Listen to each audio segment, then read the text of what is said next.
सत श्री अकाल दोस्तों, प्यार भरी फतेह कूल कर एक बार फिर तो तुहाडा साडे चैनल स्वागत है। तुसीं जुड़ गए हो तीरथ वर्ल्ड दे नाल।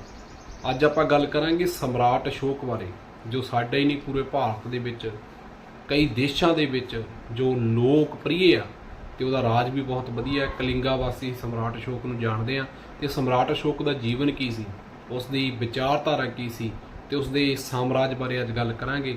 आओ वीडियो देखते हैं, फिर अगे विचार करते हैं।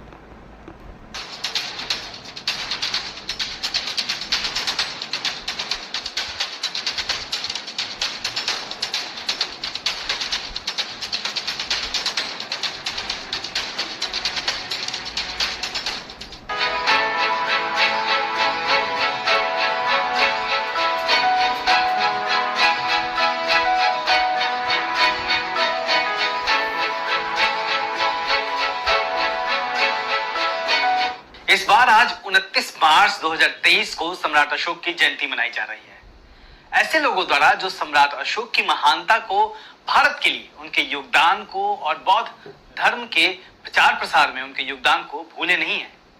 लेकिन भारत की सरकारों ने उस सम्राट अशोक को अनदेखा कर दिया, जिसके राज्य का चिन्ह आज भी इस्तेमाल होता है, जिसका दिया चक्र, जिसे अशोक चक्र कहा जाता है, भारत के तिरंगे में आज भी दिखता है। चाहे कांग्रेस की सरकार रही हो, जनता दल की सरकार रही हो, गठबंधन की सरकारें रही हो या फिर आज भारतीय जनता पार्टी की सरकार हो, भारत की तमाम सरकारों ने अगर सम्राट अशोक को नजरअंदाज कर दिया तो सवाल उठता है कि ऐसा क्यों। आज इस खबर में बात उसी की। मैं हूं अशोक दास, आप देख रहे हैं दलित दस्तक। और अगर आपने अब तक हमारे चैनल को सब्सक्राइब नहीं किया है तो हमारे चैनल को सब्सक्राइब करिए, हमारी खबरों को शेयर करिए, हमें सपोर्ट करिए, हमारे चैनल को के ज्वाइन बटन पे भी पुश करिए ताकि हमारा आपका सहयोग बना रहे। खबर पे आते हैं। पहले बात सम्राट अशोक की, ताकि आप सम्राट अशोक की महानता समझ सके। सम्राट अशोक, जिनका जिक्र ईसा पूर्व 304 से ईसा पूर्व 232 को याद करते हुए होता है, भारतीय मौर्य राजवंश के महान सम्राट थे अशोक। उनका पूरा नाम देवानंद प्रिय अशोक था। उनका राज्यकाल ईसा पूर्व 269 से 232 प्राचीन भारत में था, जैसा कि गूगल और विकिपीडिया तमाम बताते हैं और किताबें बताती हैं। तमाम स्रोतों के मुताबिक मौर्य राजवंश के चक्रवर्ती सम्राट अशोक का साम्राज्य उत्तर में हिंदू कुश तक्षशिला के श्रेणियों से लेकर दक्षिण में गोदावरी नदी, सुवर्णगिरी पहाड़ी के दक्षिण तथा मैसूर तक तथा पूर्व में बंगाल, पाटलिपुत्रा से पश्चिम में अफगानिस्तान, ईरान, बलूचिस्तान तक पहुंच गया था।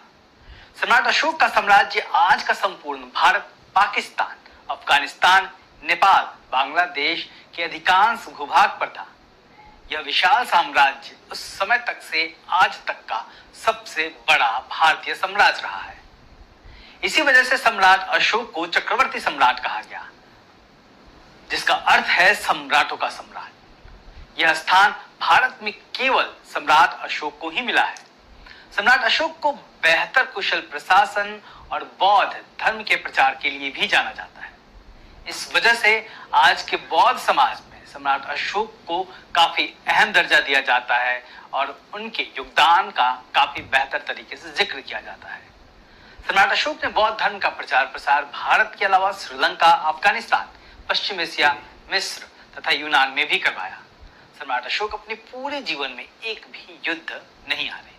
सम्राट अशोक ने अपने पुत्र महेंद्र एवं पुत्री संघमित्रा को बौद्ध धर्म के प्रचार प्रसार के लिए श्रीलंका भेजा। बावजूद इसके सम्राट अशोक भारत के सत्ताधारियों के बीच अनदेखे हैं। उनकी महानता का जिक्र सत्ता में बैठे हुए लोग नहीं करते। दरअसल भारत की सत्ता में बैठे हुए लोग सम्राट अशोक को एक चक्रवर्ती राजा के तौर पर तो मानने को कभी कभी तैयार हो जाते हैं, लेकिन वो सम्राट अशोक को ऐसे महान राजा के रूप में याद करना नहीं चाहते हैं जिसने बौद्ध धर्म ग्रहण कर लिया था और जिसकी वजह से न सिर्फ भारत बल्कि एशिया के कई हिस्से बौद्धमय हो गए थे, क्योंकि ऐसा करना उनको सूट नहीं करता। क्यों सूट नहीं करता, इस सवाल पे सोचा जाना चाहिए। दरअसल सम्राट अशोक और बौद्ध धर्म से उनके जुड़ाव की कहानी ऐतिहासिक कलिंग युद्ध के बाद परवान चढ़ी। हालांकि वो पहले से ही कुछ बौद्ध भिक्षुओं के संपर्क में थे, लेकिन कलिंग युद्ध में जिस तरीके से हजारों लोग मारे गए, तकरीबन 1-1.5 लाख लोगों का जिक्र होता है, वो मारे गए, तो सम्राट अशोक ने उस दृश्य को देखा और वो परेशान हो गए। उनका मन मानवता के प्रति दया और करुणा से भर गया और उन्होंने फिर कभी युद्ध न करने का संकल्प लिया। यहां से अशोक के आध्यात्मिक और धम्म जीवन का युग शुरू हुआ और महान चक्रवर्ती सम्राट ने महान बौद्ध धर्म को स्वीकार कर लिया। अशोक की यही पहचान भारत की सत्ता में एक के बाद एक आने वाले नेताओं और राजनीतिक दलों को रास नहीं आती है, क्योंकि अगर वो सम्राट अशोक का जिक्र करेंगे तो उन्हें अशोक की महानता का जिक्र करना पड़ेगा, उनके शासनकाल में हुए तमाम ऐतिहासिक कामों को याद करना पड़ेगा। उन्हें बताना पड़ेगा कि सम्राट अशोक के ही समय 23 विश्वविद्यालयों की स्थापना की गई, जिसमें विश्वविख्यात तक्षशिला, नालंदा, विक्रमशिला, गांधार आदि विश्वविद्यालय प्रमुख थे।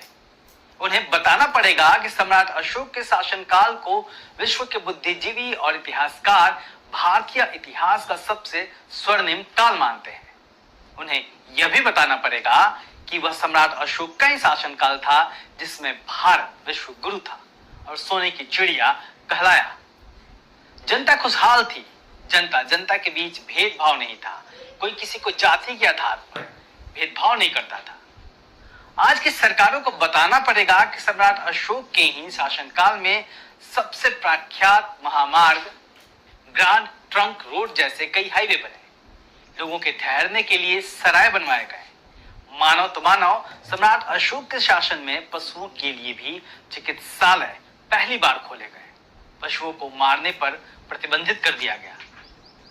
लेकिन मैंने जैसा कहा कि भारत की सत्ता में बैठे लोगों को यह सूट नहीं करता, क्योंकि जब वो अशोक का जिक्र करते हुए उनकी महानताओं का जिक्र करेंगे तो सवाल उठेगा कि अब अशोक जैसा शासन क्यों नहीं है। सवाल उठेगा कि फिर जब सम्राट अशोक के समय भारत बौद्धमय था तो फिर बौद्ध धर्म कैसे खत्म हो गया। और इस सवाल का जवाब देने में कई लोगों के, कई समुदायों के, कई जातियों के नकाब उतर जाएंगे। कई ऐसे लोगों का नाम आएगा, इतिहास कुरेदा जाएगा, जिसका जिक्र आज की सत्ता करना नहीं चाहती। भारत की सरकारें दरअसल उस इतिहास को भारत की आम जनता से छिपाए रखना चाहती है। तब बात बौद्ध धर्म की भी आएगी।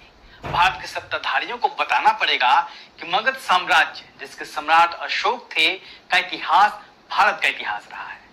उन्हें बताना पड़ेगा कि सम्राट अशोक ने अपने साम्राज्य के हर कोने में शिलालेखों, स्तंभ लेखों सहित अन्य अभिलेखों के जरिए आम लोगों को नैतिक के अलावे जीवन की बेहतरी की शिक्षा दी।